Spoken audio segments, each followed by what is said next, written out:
This Starrcast show, just like all of our Starrcast shows, are available at adfreeshows.com. So fast forwarding to December of 2009, the Young Bucks, or should I say Max and Jeremy, signed with TNA Wrestling. You know what's funny is the night before our tryout we had at TNA, we were at the Hammerstein Ballroom for Final Battle, I believe. And we didn't smarten up anyone in the office over there that we were going to do TNA the next night, just because we weren't under a contract. It was just a per date thing, so we felt like we didn't have to say anything. But they found out, and they were furious. Oh, God, you're leaving us right now already? Because it was like 6 months into our first run there, I believe. Yeah. And they were actually trying to offer us a contract at the time. Dragon Gate USA was offering us a contract too, so it became like a little bidding war.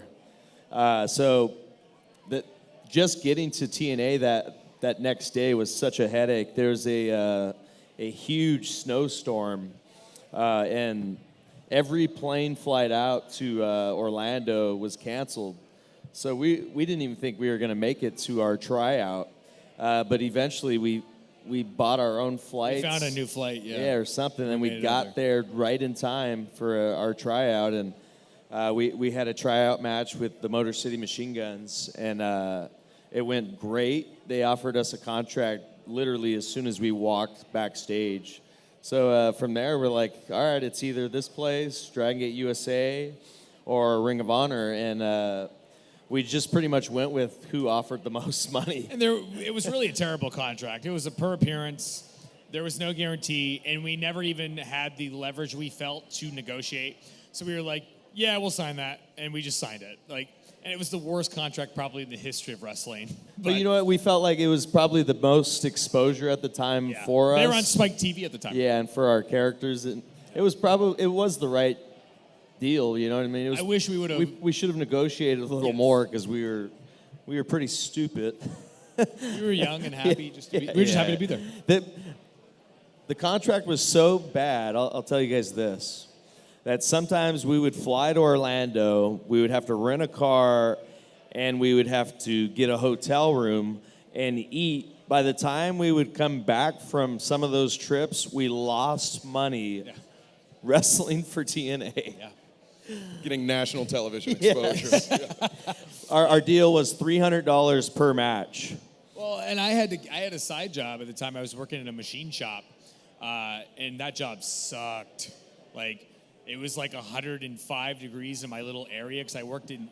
It was basically a rubber molding department.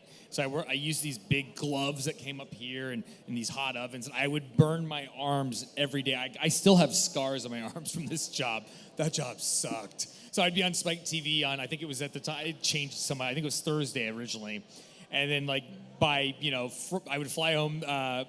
We would tape it though. It'd be taped on Monday, Tuesdays, Wednesdays. Right? It was never live back then. So people would watch me on TV on Thursday, but then that actual Thursday in real life, I was pouring hot liquid rubber into this metal mold. And I'm just sitting here going, I thought I made it. What happened? And I was so wrong. We hadn't even come close to making it. Hey, it's Conrad Thompson. Thanks for checking out the podcast here on YouTube. Be sure to hit the subscribe button and the notifications bell so you get a notice anytime we upload some new content. And go save yourself some money right now. If you're in a 30-year loan or you have credit card debt, it's not a matter of if I can save you money. It's a matter of how much. Find out right now for free at SaveWithConrad.com.